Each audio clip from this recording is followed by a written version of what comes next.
நீதிமன்றத்தில் பரபரப்பு. குற்றவாளிக்கு பாதுகாப்பாக வந்தவர்களிடம் 5 துப்பாக்கிகள் பறிமுதல்.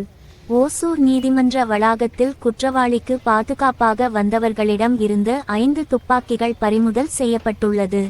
கிருஷ்ணகிரி மாவட்டம் ஓசூர் அருகே கொளதாசபுரம் பகுதியில் உள்ள மதுபானக்கடை அருகே கடந்த செப்டம்பர் 18ஆம் தேதி வாலிபர் ஒருவர் கொடூரமான முறையில் கொலை செய்யப்பட்டு கிடந்தார்.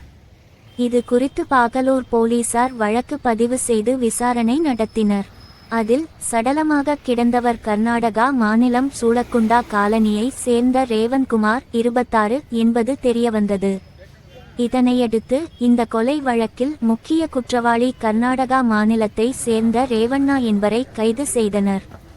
விசாரணையில் விநாயகர் சதுர்த்தியன்று விநாயகர் சிலை வைப்பது தொடர்பாக ஏற்பட்ட தகராறில் ரேவன்குமார் கொலை செய்யப்பட்டது தெரியவந்து. இதனையடுத்து ரேவண்ணா மற்றும் கொலைக்கு உடந்தையாக இருந்த குற்றவாளிகளை போலீசார் கைது செய்து சிறையில் அடைத்தனர். இதனையடுத்து நேற்று முக்கிய குற்றவாளியான ரேவண்ணா ஜாமீனில் வெளியே வந்த நிலையில் இன்று ஓசூர் நீதிமன்றத்திற்கு கையெழுத்திட காரில் ரேவண்ணா வந்தார். அப்போது அவருடன் பாதுகாப்பிற்கு மற்றொரு காரும் வந்தது. இந்த கார் ஓசூர் நீதிமன்றத்தில் நுழைந்தபோது அங்கு பாதுகாப்பு பணியில் இருந்த பாகலூர் இன்ஸ்பெக்டர் பிரகாஷ், நகர காவல் நிலைய உதவி ஆய்வாளர் பிரபாகர் ஆகியோர் காரை சோதனை செய்தனர். காரில் 5 கைத்துப்பாக்கிகள் இருந்ததை கண்டு அதிர்ச்சியடைந்தனர். இதனையடுத்து துப்பாக்கி மற்றும் காரை பறிமுதல் செய்து காவல் நிலையத்திற்கு அழைத்து சென்றனர். அங்கு எஸ்பி தங்கதுரை விசாரணை செய்து வருகிறார். நீதிமன்றத்திற்குள் காரில் துப்பாக்கிகளுடன் வந்த நபர்களால் அப்பகுதியில் இருந்த பொதுமக்களிடையே பரபரப்பு ஏற்பட்டது.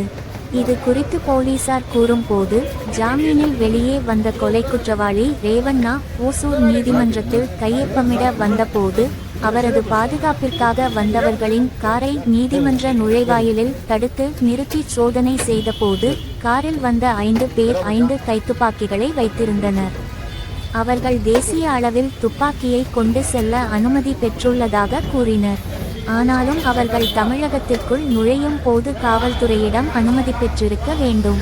மேலும் எதற்காக துப்பாக்கிற்கு லைசன்ஸ் பெற்றார்களோ அதற்கு மட்டும் தான் பயன்படுத்த வேண்டும்.